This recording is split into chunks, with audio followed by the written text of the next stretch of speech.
रोक रखा है, तो फंडिंग नहीं कर रहा, तो हमको इस प्रतिबंध का डर ही नहीं है। रहा बात व्यापार का, तो हमारे लिए तो भैया सबसे बड़ी आफत ये चाइना का व्यापार है। हम तो चाहते हैं कि तुम्हारा व्यापार रोक दे। वहाँ पे कहा जाता है ना देहात में कि रोए के रहनी तले अखिए खुदा गई। मजे आ गया। सोचो हम लोग अगर इसका बहिष्कार कर देते हैं तो एक तीर से दो निशाना, चाइना आइसोलेट भी हो जाएगा, पूरी दुनिया में इंटरनेशनल मैटर भी बन जाएगा कि भारत दुनिया का सब है। तो भाई सब सीधे कह दो ना कि तुम मिले हुए हो, बाकी लोग को पागल समझते हो का ट्रेडोस कहीं का। अमेरिका, हालांकि ट्रंप WHO से बाहर ही हो गए थे, लेकिन बाइडेन आएंगे तो WHO में शामिल हो जाएंगे। आने वाले वक्त में चीन अपनी छवि को इस तरह कर लेगा कि भैया हमारे पास भी तो कोरोना बाहर से ही आया था।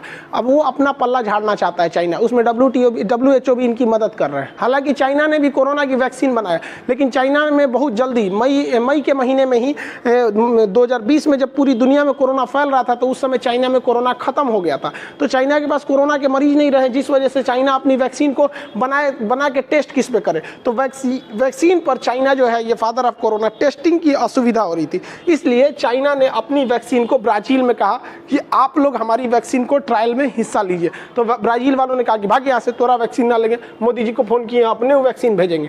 तो चाइना वाले वैक्सीन ट्रायल कहाँ से करेंगे, तो पाकिस्तान के लोगों पर ट्रायल कर रहे हैं सब। और वो भी पाकिस्तान वहाँ से गया है और 5 लाख वैक्सीन लेके आया है। अरे भाई साहब इमरान खान, आपको समझ में नहीं आ रहा है, ये वैक्सीन नहीं है, 5 लाख उठा के लेके आ गए हैं, अभी वो ट्रायल में है, ये अपने लोगों पे वैक्सीन लगवाएंगे। अब सफल हो गया तो आप समझिए, आप सफल हो गया तो चाइना का वाह वाह वाह वाह होगा। असफल हुआ तो भाई सब लोग अब क्या करना है, आधा वैक्सीन तो इनके परिवार में खप जाएगा। ये पहली पत्नी, दूसर की, तीसर की, नया है यहाँ पे तीसर की, आधा तो इन्हीं लोग में खप जाएगा। तो ये चाइना वैक्सीन अभी परीक्षण करने जा रहा है पाकिस्तान पे। भाई क्या दिन आ गया है भाई पाकिस्तान के लोग, आप लोग तभी बम बारूद की दुनिया से निकलिए। वैक्सीन भी बहुत अच्छा चीज़ होता है, इस सब पे भी रिसर्च कीजिए। आप लोग तभी वो मुर्गा लड़ा रहा है लोग। वहीं भारत ने पूरी दुनिया में 100 से ज़्यादा देशों को कोरोना की वैक्सीन सप्लाई करने में लगा हुआ है। नेपाल को 10 लाख वैक्सीन दिया गया है, बांग्लादेश को 20 लाख वैक्सीन दिया गया है। जो कनाडा जो था खालिस्तान के बात कर रहा था कि हमारे यहाँ खालिस्तान का समर्थन कर रहे थे, अभी इहो जस्टिन ट्रूडो साहब मोदी जी से कह रहे हैं कि वैक्सीन में भेज न दीजिए, हमारे यहाँ बहुत दिक्कत है यहाँ पर। तो भारत ने भी दरिया दिली दिखाई है, इन्हें भी वैक्सीन दिया गया है।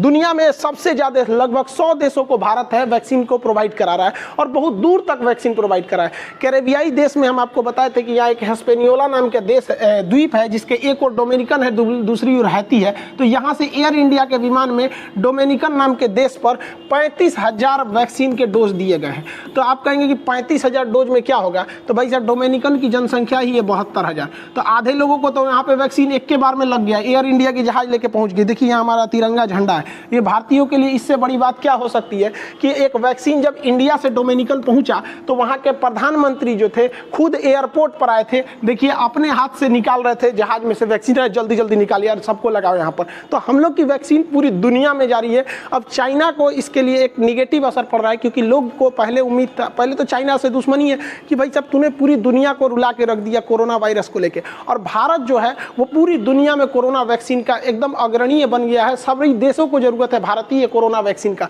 और हमारे यहाँ 2 वैक्सीन सफल है। हाँ थोड़ा बहुत उसके साइड इफेक्ट देखने को मिल रहे हैं। अब भाई लाखों वैक्सीन लग रहा है, ऐसा तो हो ही नहीं सकता कि 1-2 का साइड इफेक्ट न देखने को मिले, लेकिन बहुत बड़ा गंभीर साइड इफेक्ट अभी तक देखने को नहीं मिला है। यूरोपीय देश और अमेरिका जो है ये कोरोना वायरस को लेकर चाइना पे कुछ खासा नाराज है। ये लोग चाहते हैं कि चाइना में जो 2022 में ओलंपिक गेम होने वाला है, इसमें बाकी सारे देश अपने प्लेयर्स को न भेजे और बाइकआउट करें, जिससे कि चाइना पर एक दबाव बनाया जा सके। लेकिन चाइना ने भी समझ गया है कि यहाँ पे जो बाइडेन आ गए हैं, जो बाइडेन चाइना के खिलाफ ऐसी कोई नीति अपनाने वाले नहीं है। यूरोपीय देश इसमें ये नीति को अपना रहे हैं, ऑस्ट्रेलिया भी इसमें आगे है, इसके खिलाफ कह रहा है कि 2022 के ओलंपिक का क्या किया जाए, बहिष्कार किया जाए। लेकिन चाइना को पता है कि अगर उसने अपनी कोरोना फैलाने की छवि से हटना है तो भारत के साथ बॉर्डर पे अपने रिश्ते सुधारने पड़ेंगे, क्योंकि पूरी दुनिया को भारत ने वैक्सीन सप्लाई करके दुनिया का एक इमोशन अपनी ओर खींच लिया। इसलिए अचानक देखे होंगे जैसे वैक्सीन की सप्लाई होने लगी, चाइना डिसएंगेजमेंट करने लगा। पहले वो भी तैयार नहीं हो रहा था डिसएंगेजमेंट के लिए कि 1 इंच पीछे नहीं हटेंगे, तो वो भी अपने डिसएंगेजमेंट कर रहा है।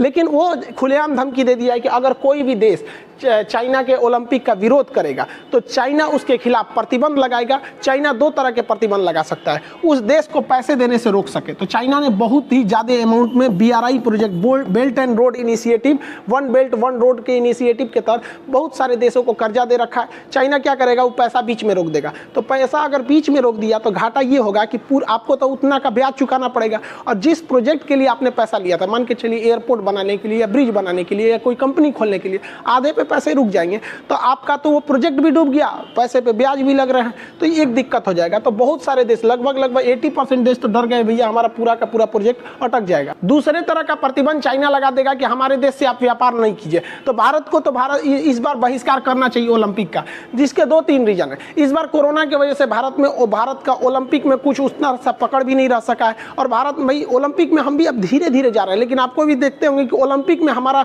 उस लेवल का अभी परफॉर्मेंस नहीं हो पाता। आगे चल के हम लोग भी उसमें सुधार करेंगे। तो भारत को तो इमीडिएटली इसका बहिष्कार करना चाहिए, क्योंकि चाइना हमारे यहाँ फंडिंग नहीं कर रहा है भैया, उसकी तो आधी कंपनी को हमने रोक रखा है, तो फंडिंग नहीं कर रहा, तो हमको इस प्रतिबंध का डर ही नहीं है। रहा बात व्यापार का, तो हमारे लिए तो भैया सबसे बड़ी आफत ये चाइना का व्यापार है। हम तो चाहते हैं कि तुम्हारा व्यापार रोक दे। वहां पे कहा जाता है ना देहात में कि रोए के रहनी तले अखिए खुदा गई। मजे आ गया। सोचो हम लोग अगर इसका बहिष्कार कर देते हैं तो एक तीर से 2 निशाना, चाइना आइसोलेट भी हो जाएगा, पूरी दुनिया में इंटरनेशनल मैटर भी बन जाएगा कि भारत दुनिया का सबसे बड़ा लोकतांत्रिक देश ओलंपिक में बाहर क्यों रहा, एक न्यूज बनेगा, इंटरनेशनल न्यूज बनेगा। दूसरा घुसियाएगा चाइना तो क्या करेगा, कहेगा हम व्यापार नहीं करेंगे, 1 नंबर मत व्यापार करो। उसके बाद भारत में भी कह देगा ठीक है मत करो, हम लोग भी अपना सेटल हो जाएंगे। जितनी कंपनी है उनको कह दिया जाएगा भाई भारत में आ जाओ, तुमको हम लोग PLI स्कीम के तहत बहुत सारा छूट देंगे। तो भारत को चाइना के प्रति इतना सॉफ्ट नीति नहीं अपनाना चाहिए। भारत तो अब एक बार एग्रेसिव हो गया ना तो एकदम लाइफ टाइम चढ़ के रहना है चाइना के ऊपर।